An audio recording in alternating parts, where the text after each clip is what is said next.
Ideal gases के बाद next आता है रियल गैस। आइडियल गैस में अपन ने जो भी पढ़ा उसमें कुछ एजम्पशन थे, जैसे अपन ने केटीजी में देखे थे कुछ एजम्पशंस। लेकिन जो रियल गैस होता है वो आइडियल बिहेवियर से डेविएट करता है, ठीक है। इसका जो जैसे तुम PV equal to NRT apply करते हो, अगर रियल गैस है, नॉर्मल जो गैसेस प्रेजेंट होते हैं वो सब क्या है, रियल गैसेस है, तो उसमें PV equal to NRT directly valid नहीं है, ठीक है। यहाँ पे वैल्यूज कुछ डिफरेंट आती है। जैसे प्रेशर तुम कैलकुलेट करोगे पीवी इक्वल टू एनआरटी से, तो वो प्रेशर तुम्हारा करेक्ट नहीं आएगा, कुछ अलग वैल्यू आ जाएगी, ठीक है। रियल प्रेशर और यहाँ पे जो प्रेशर लिखा होगा वो डिफरेंट होगा। या फिर वॉल्यूम भी अगर कैलकुलेट करते हो, प्रेशर पता हो, ये सब पता हो, वॉल्यूम भी अगर कैलकुलेट करोगे तो वो रियल गैसेस के लिए डिफरेंट आएगा, ठीक है। तो ये मेनली इसका रीज़न क्या है, इसका रीज़न है दो अप्रोक्सीमेशंस। आइडियल गैस में अपन ने दो अप्रोक्सीमेशंस लिए थे। एक तो अप्रोक्सीमेशन ये था कि जो वॉल्यूम है, गैसियस मॉलिक्यूल्स का वॉल्यूम क्या एज्यूम किया था अपन ने, negligible, as compare to ideal gas के लिए क्या एजम्पशन था, volume occupied by gaseous molecules is negligible as compare to volume of container. Ideal gas के लिए एक फर्स्ट अप्रोक्सीमेशन था। And second approximation ideal gas में क्या था कि there is no interaction between molecules, molecule में कोई भी इंटरेक्शन नहीं है। लेकिन जो रियल गैस होता है उसमें मॉलिक्यूल्स में अट्रैक्शन भी होता है, और रियल गैस के मॉलिक्यूल्स कुछ ना कुछ वॉल्यूम भी ऑक्युपाई करते हैं, ठीक है। ये क्लियर है यहाँ तक। Although the ideal gas model is very useful, it is only an approximation of real nature of gases, and the equation derived from its assumption PV equal to nRT are not entirely dependable, ठीक है। As a consequence, the measured properties of real gas will often differ from the properties predicted by our calculation. The properties of real gas differ basically of two factors. One is force of attraction between the molecules and volume of gas molecules. Clear है ये? Next आता है differences between real and ideal gas. Ideal gas obeys gas law under all conditions of pressure and temperature, but real gas obeys only at low pressure and temperature. Real gases के लिए भी PV equal to NRT कभी कभी use होता है। कब use होता है वो आगे मैं बताऊंगा, ठीक है। रियल गैस इक्वेशन देखेंगे, कुछ केसेस में ये यूज किया जा सकता है, ठीक है। बाकी सब में रियल गैस का अलग इक्वेशन आएगा, वो भी देखते हैं। Next, ideal gas obeys ideal gas equation, real gas does not obeys ideal gas equation. Next आता है ideal gas, intermolecular interactions between gaseous molecules are negligible. Ideal gas के लिए अलग अलग मॉलिक्यूल्स के जो इंटरेक्शन हो रहे हैं वो क्या है, नेग्लिजिबल है। And for real gas, intermolecular interaction between gaseous molecules are not negligible. Real gas के मॉलिक्यूल्स में उनके इंटरेक्शन नेग्लिजिबल नहीं है, ठीक है। फोर्थ है, volume of a particle is negligible as compare to total volume of gas. Ideal gas के लिए वॉल्यूम ऑफ मॉलिक्यूल्स क्या है, नेग्लिजिबल है। रियल गैस के लिए नेग्लिजिबल नहीं है, ठीक है। And ideal gas exist only at high temperature and low pressure, real gas exist only at low temperature and high pressure. ये लास्ट वाले जो पॉइंट्स लिखे हैं ये बाद में तुम्हें समझ में आएंगे, रियल गैस इक्वेशन देखेंगे उसके बाद ये सब एक्सप्लेन होगा, ठीक है। Explanation of deviation. Kinetic theory of gases do not hold good at all conditions, mostly because of these two assumptions. First is the force of attraction between gaseous molecules are negligible, and second assumption is the volume occupied by gaseous molecule is negligible compared to total volume of gas at high pressure. Both the assumptions do not hold good, hence deviating from ideal gas. तो ये जो दो assumption है उसके कारण ideal gas equation use नहीं करना है, रियल गैसेस के लिए अलग इक्वेशन आता है, ठीक है। Van der Waals equation of state for real gas. Van der Waal इस साइंटिस्ट ने ये इक्वेशन दिया है, इसलिए इसका नेम क्या है, वॉन डर वाल इक्वेशन भी इसको कहते हैं, ठीक है।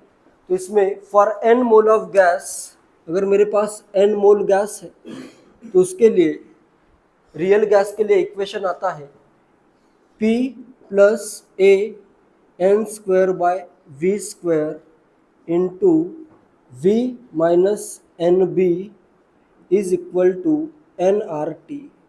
P V is equal to N R T नहीं आएगा, यहाँ पे आता है P plus A N square by V square V minus N B equal to N R T. यहाँ पे A एंड B जो है, बाकी तो ये तुम्हें पता ही है, P क्या होगा, प्रेशर होगा, ठीक है। यहाँ पे P आता है pressure of real gas, V आता है वॉल्यूम ऑफ कंटेनर, ठीक है। ये सब तुम्हें पता होना चाहिए। P यहाँ पे क्या है, pressure of real gas, pressure of real gas है, और वॉल्यूम V क्या है, वॉल्यूम ऑफ कंटेनर है जिसमें गैस रखा हुआ है, ठीक है, volume of container. R gas constant, T absolute temperature for n mole of gas, n तो नंबर ऑफ मोल्स ही है, ठीक है। तो ये इक्वेशन फॉलो होता है। ये इक्वेशन कैसे आता है ये देखते हैं, ठीक है। Where A and B are constant which are characteristics of a gas, अलग अलग गैसेस के लिए A और B की वैल्यू डिफरेंट होगी, ठीक है।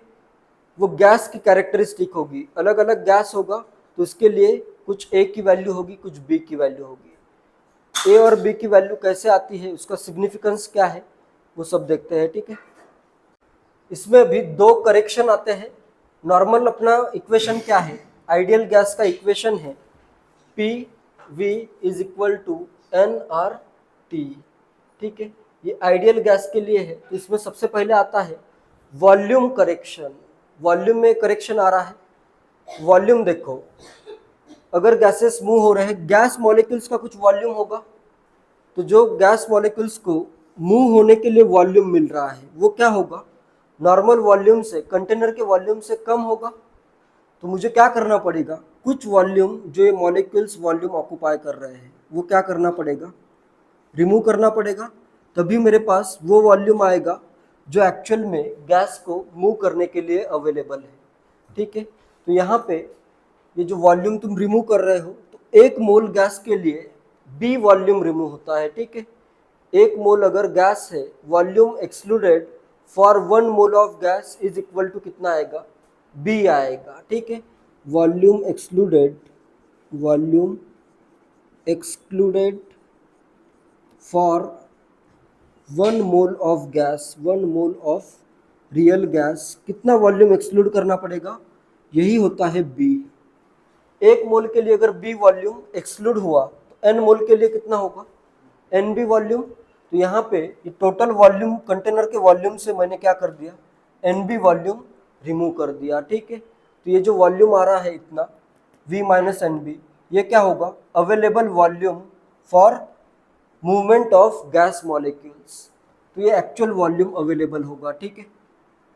For volume excluded for n mole of gas क्या आएगा, for n mole gas volume excluded आ जाएगा NB। तो इतना वॉल्यूम एक्सक्लूड करना है। B की वैल्यू अभी क्या लगता है, B की वैल्यू जैसे एक मॉलिक्यूल है मेरे पास,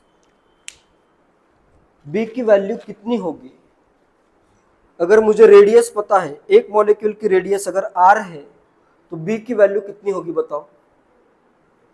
एक मॉलिक्यूल की रेडियस स्मॉल r लो, अगर मेरे पास मॉलिक्यूल की रेडियस है स्मॉल r, तो एक मॉलिक्यूल का तो वॉल्यूम कितना हो जाएगा, 4/3 पाई r क्यूब हो जाएगा। 1 मोल के लिए इंटू क्या करोगे, Na करोगे, तो B की वैल्यू ये नहीं आती है। वॉल्यूम जो एक्सक्लूड होगा, देखो एक मॉलिक्यूल है और दूसरा मॉलिक्यूल है, तो यहाँ पे अभी ये अगर मैं एक मॉलिक्यूल लेता हूँ, दूसरा मॉलिक्यूल कहाँ तक आ सकता है, दूसरे मॉलिक्यूल का न्यूक्लियस इतना एक डिस्टेंस होगा, दूसरा मॉलिक्यूल कहाँ तक आ सकता है, उसका न्यूक्लियस यहाँ तक ही आ सकता है, इसके अंदर तो न्यूक्लियस नहीं जा सकता है। तो दो मॉलिक्यूल के लिए कितना वॉल्यूम एक्सक्लूड होगा, ये 2R आ जाएगा इधर, ठीक है। दो मॉलिक्यूल के लिए इतना वॉल्यूम एक्सक्लूड करना पड़ेगा। अभी ये मॉलिक्यूल इसके अंदर तो नहीं जा सकता ना, कोई भी मॉलिक्यूल यहाँ पे आएगा तो कोलिजन हो जाएगा, ठीक है। तो इसके लिए दो मॉलिक्यूल के लिए कितना वॉल्यूम एक्सक्लूड करना पड़ेगा, volume excluded for two molecules, volume excluded for two molecules या टू न्यूक्लियस, कितना वॉल्यूम एक्सक्लूड होगा, इतना होगा। ये कितना आ रहा है, 4/3 पाई आर, कितना आ जाएगा, ये 2R का क्यूब आ जाएगा। ये क्लियर है। एक न्यूक्लियस इतने पूरे वॉल्यूम में नहीं आ सकता, मतलब एक ही न्यूक्लियस रहेगा, सेकेंड न्यूक्लियस तो यहाँ पे नहीं आ सकता है, तो दो मॉलिक्यूल के लिए इतना वॉल्यूम एक्सक्लूड करना पड़ेगा, ठीक है। तो ये आ जाएगा इधर 8 का एक फैक्टर बाहर कर दो, तो ये आ जाएगा दो मॉलिक्यूल के लिए 8 × 4/3 pi are cube volume remove हुआ है, ठीक है, या फिर एक्सक्लूड करना पड़ा है। तो मेरे पास क्या है next, volume excluded for one molecule कितना आ जाएगा, volume excluded for one molecule, इसका आधा होगा, दो मॉलिक्यूल के लिए इतना है, इसका आधा करना है, तो ये कितना आएगा 4 × 4/3 pi are cube. Volume excluded for one molecule इतना है, volume excluded for one mole molecule कितना आएगा, इनटू Na करना पड़ेगा, ठीक है। तो B की वैल्यू क्या आएगी, B is the volume excluded for one mole of molecules, तो B आता है Na × 4 × 4/3 pi are cube. Clear है। तो ये B की वैल्यू आती है in terms of radius of molecule. Molecule के रेडियस पे वैल्यू डिपेंड करेगी, रेडियस जितना ज़्यादा होगा B की वैल्यू उतना ज़्यादा आएगी, ठीक है। डायरेक्टली ऐसे नहीं करना है, 4/3 pi are cube into Na करोगे तो रॉन्ग हो जाएगा। दो मॉलिक्यूल्स कंसिडर करो, इतने वॉल्यूम में एक दो ही मॉलिक्यूल मैक्सिमम आ सकते हैं, ठीक है। तो इसके लिए इतना वॉल्यूम एक्सक्लूड हो गया, दो के लिए इतना, तो एक के लिए कितना आएगा 4 × 4/3 पाई आर क्यूब आ जाएगा। एक मोल के लिए Na × 4 × 4/3 पाई आर क्यूब, इतना वॉल्यूम पर मोल रिमूव करना है, ठीक है। वॉल्यूम करेक्शन के बाद नेक्स्ट आता है प्रेशर करेक्शन। अभी मॉलिक्यूल्स में क्या है, प्रेशर करेक्शन।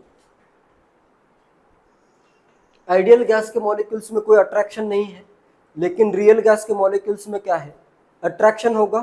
तो अट्रैक्शन के कारण क्या होगा, कुछ ना कुछ प्रेशर उसका, जैसे मॉलिक्यूल अट्रैक्ट हो रहा है। मेरे पास ये मैं कंटेनर लेता हूँ, कंटेनर में एक मॉलिक्यूल ऐसे यहाँ पे जाके स्ट्राइक कर रहा है, तो क्या होगा, दूसरा मॉलिक्यूल उसको क्या करेगा, अट्रैक्ट करेगा, तो उसका प्रेशर रियल गैस का क्या हो जाएगा, कम हो जाएगा, ठीक है। रियल गैस का प्रेशर अगर कम है, ठीक है, ये P क्या है, प्रेशर ऑफ रियल गैस। तो मुझे आइडियल गैस इक्वेशन में पुट करने के लिए प्रेशर ऑफ रियल गैस कितना है, pressure of real gas is equal to P है। आइडियल गैस अगर होता तो प्रेशर क्या होता, ज़्यादा होता। इस अट्रैक्शन के कारण कुछ प्रेशर कम हो रहा है, ठीक है। तो यहाँ पे नेक्स्ट आता है प्रेशर ऑफ रियल गैस। अगर करना है मुझे, pressure of real gas is equal to क्या आ जाएगा, P प्लस स्मॉल p करता हूँ, ठीक है, where small p is the pressure lost due to attraction between molecules. Small p क्या होगा, small p is the pressure lost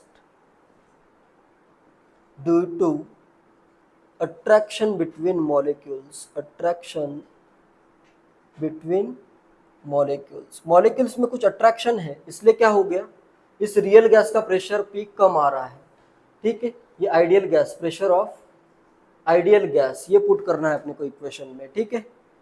PV equal to nRT में यहाँ पे अगर मैं आइडियल गैस का प्रेशर पुट करूँ और वॉल्यूम अवेलेबल पुट करूँ, फिर ये इक्वेशन फॉलो हो सकता है, ठीक है। तो यहाँ पे प्रेशर ऑफ आइडियल गैस ज़्यादा है, तो यहाँ पे एक आ रहा है करेक्शन का टर्म स्मॉल पी।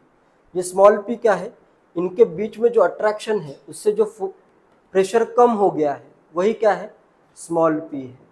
अब ये किस पे डिपेंड करेगा, स्मॉल पी डिपेंड करता है जितने ज़्यादा मॉलिक्यूल्स अट्रैक्ट करेंगे, ठीक है, उतना क्या होगा, प्रेशर कम हो जाएगा, ठीक है। तो P is the pressure loss due to attraction between molecules. P is directly proportional to concentration of molecules N by V। ये क्या है, N बाई V यहाँ पे number of molecules hitting the container, ठीक है, जितने मॉलिक्यूल्स हिट कर रहे हैं इस पे भी डिपेंड करेगा ये। P is directly proportional to N by V number of molecules, ये स्मॉल p है, ठीक है, ऐसे लिख देता हूं इसको small p, number of molecules hitting the wall of container, container पे जितने मॉलिक्यूल्स हिट कर रहे हैं उस पे जो प्रेशर लूज हो रहा है वो डिपेंड करेगा।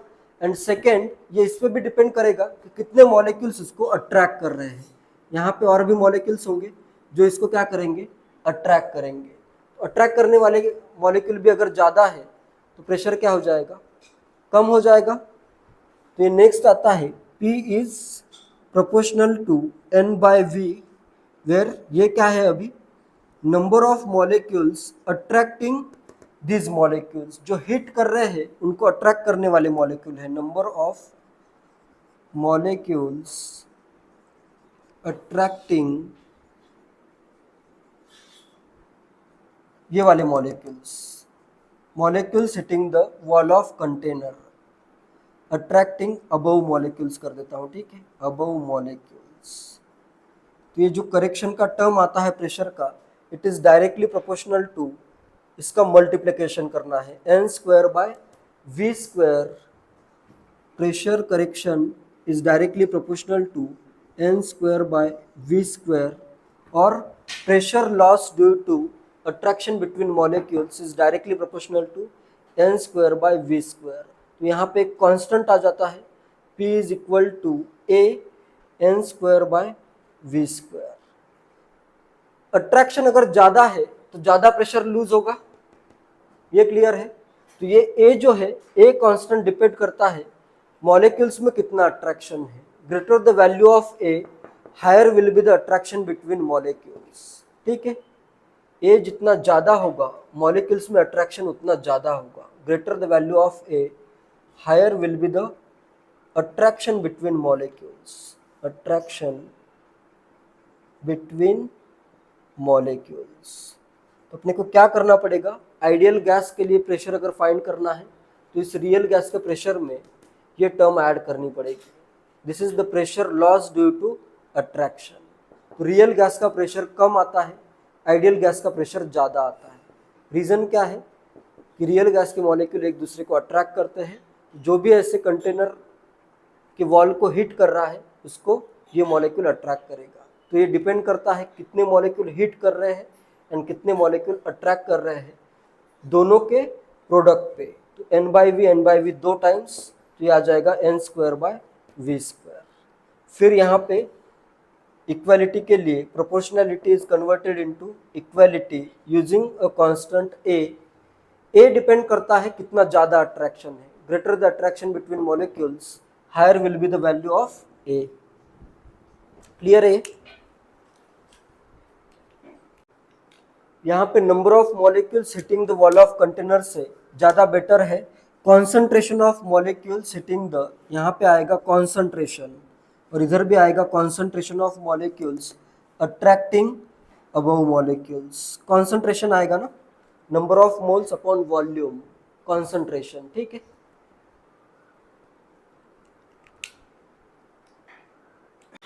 इस इक्वेशन में जो A एंड B आ रहा है, A and B are van der Waals constant, इनको क्या कहना है, वॉन्डर वॉल्स कांस्टेंट है ये, ठीक है। And A depends upon the nature of gas, value of A depends upon the nature of gas, higher the value of A, higher value of A indicates greater attraction between molecules, and B के लिए क्या होगा, higher value of B indicates radius उनकी ज़्यादा होगी, ठीक है। B is equal to 4 into Na into 4/3 pi are cube. Molecules का वॉल्यूम अगर ज़्यादा है या उनकी रेडियस ज़्यादा होगी तो वॉल्यूम ज़्यादा होगा, ठीक है। तो उसके लिए B की वैल्यू ज़्यादा आएगी, ठीक है। तो ये दोनों पॉइंट बहुत इंपॉर्टेंट है और इनको क्या कहना है, van der Waals constant which are characteristics of gases. अलग अलग गैस के लिए वैल्यूज क्या होगी, डिफरेंट होगी। क्यों डिफरेंट होगी, क्योंकि अलग अलग गैसेस में अट्रैक्शन डिफरेंट होगा और उनका रेडियस या वॉल्यूम भी डिफरेंट होगा, ठीक है।